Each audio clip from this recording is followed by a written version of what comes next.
September 11వ తేదీ 2025 సంవత్సరం గురువారం. ఈ వీడియోలో చింతామణి టమాటా ధరలు ఎలా ఉన్నాయో తెలుసుకుందాం. చింతామణి మార్కెట్లో ఇంకా వేలంపాటలు జరుగుతూనే ఉన్నాయి.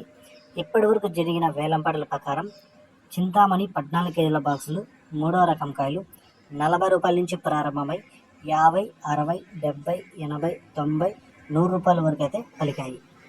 రెండో రకం కాయలు 100 రూపాయల నుంచి ప్రారంభమై 120, 140, 160, 170, 180 రూపాయల వరకు అయితే పలికాయి.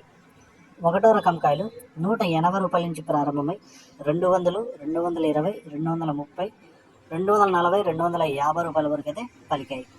చింతామణి మార్కెట్లో టాప్ రేట్ చూసుకుంటే ఇప్పటివరకు జరిగిన వేలంపాటల ప్రకారం 290 రూపాయలు టాప్ రేట్ పడింది. 290 రూపీస్, 290 రూపాయ. ఈ ఇన్ఫర్మేషన్ మీకు నచ్చితే నా ఛానల్ని సబ్స్క్రైబ్ చేయకుండా చూసేవాళ్ళు సబ్స్క్రైబ్ చేసుకోండి.